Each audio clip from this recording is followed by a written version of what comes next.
எங்களை நம்புகிற மக்களுக்கு நான் நிச்சயமா சொல்றேன், உங்க எல்லோருடைய நம்பிக்கையை நாங்க நிச்சயம் காப்பாற்றுவோம்.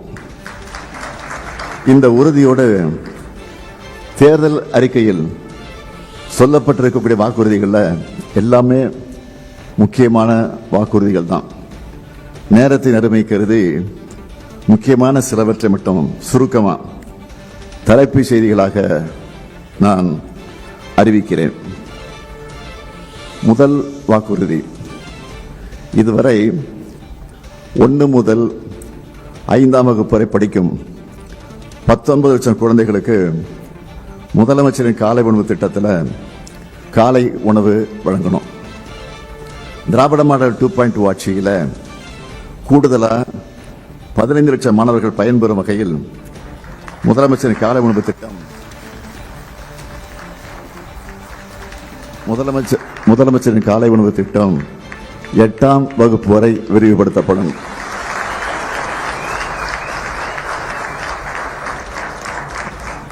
இரண்டாம் வாக்குறுதி, 1,31,00,000 சகோதரிகள் பெற்று வரும் உரிமை தொகையை இனி 2,000 ரூபாயாக உயர்த்தி வழங்கும்.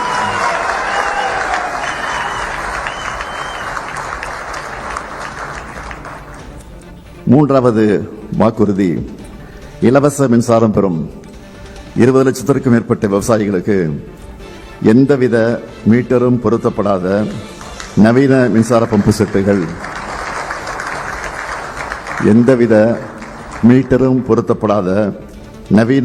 பம்பு செட்டுகள் வழங்கப்படும். நாலாவது வாக்குறுதி, அடுத்த 5 ஆண்டுகளில் தமிழ்நாட்டில் 10 லட்சம் புதிய வீடுகள் கட்டித்தரப்படும்.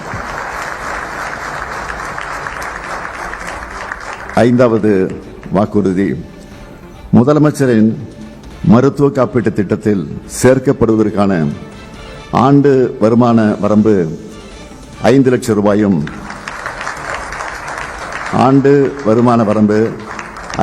ரூபாயும் காப்பீட்டு தொகை 10 லட்சம் ரூபாயாகவும் உயர்த்தப்படும்.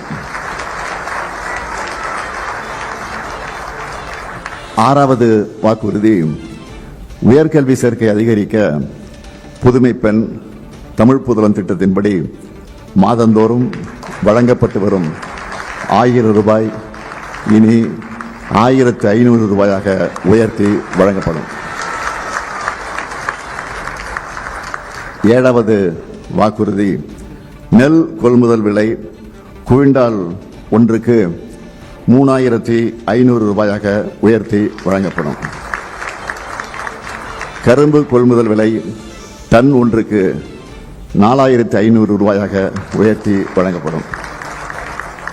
8வது வாக்குறுதி, பால் கொள்முதல் விலை லிட்டர் ஒன்றுக்கு 5 ரூபாய் உயர்த்தப்படும்.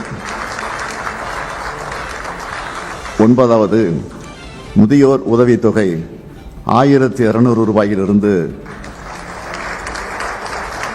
முதியோர்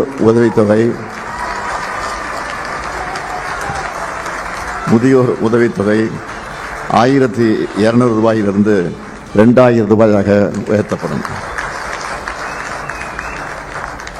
மாற்றுத்திறனாளிகளுக்கான உதவித்தொகை 1,500 ரூபாயிலிருந்து 2,500 ரூபாயாக உயர்த்தப்படும். 10வது, மீன்பிடி தடைக்கால சிறப்பு நிவாரண தொகை 8,000 ரூபாயிலிருந்து 12,000 ரூபாயாகவும், மீன்பிடி குறைவுகால சிறப்பு நிவாரண தொகை 6,000 ரூபாயிலிருந்து 9,000 ரூபாயாகவும் உயர்த்தி வழங்கப்படும். 10வது அறிவிப்பு, அன்னை தமிழை போற்ற பன்னாட்டு தமிழறிஞர்களையும் மொழி வல்லுநர்களையும் செம்மொழி மாநாடு வல்லுநர்களையும் கொண்டு செம்மொழி மாநாடு சென்னையில் நடத்தப்படும். 12வது, ஒன்றிய மாநில உறவுகள் குறித்து ஆராய தமிழ்நாடு அரசால் அமைக்கப்பட்ட நீதியரசர் குரியன் ஜோசப் தலைமையிலான அறிக்கையை நாடு முழுவதும் விவாதப் பொருளாக்கி மாநில அரசுகளின் உரிமைகளை நிலைநாட்டும் அனைத்து நடவடிக்கைகளையும் மேற்கொள்வோம். 13வது, சுய உதவிக்குழு உறுப்பினராக இருக்கும் பெண்கள் தொழில் முனைவராக முன்னேறிடும் வகையில் பிணை எதுவுமின்றி 5 லட்சம் ரூபாய் வரை மானியத்துடன் வங்கிக் கடன் உதவி வழங்கப்படும்.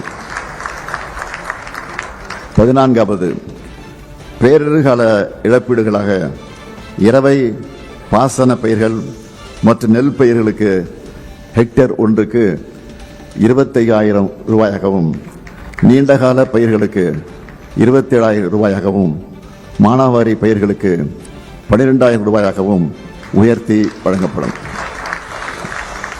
15வது, மாவட்டங்கள் முதல் வட்டங்கள் வரையிலான அரசு மருத்துவமனைகளில் டயாலிசிஸ் சிகிச்சைக்கான கருவிகள் 2 மடங்காக்கப்படும்.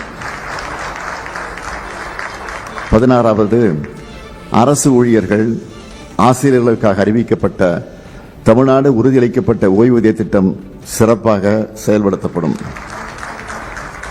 17வது, ஒன்றிய அரசின் 8வது ஊதியக்குழு அறிக்கையை ஒன்றிய அரசு செயல்படுத்தியதும் அதனை மாநில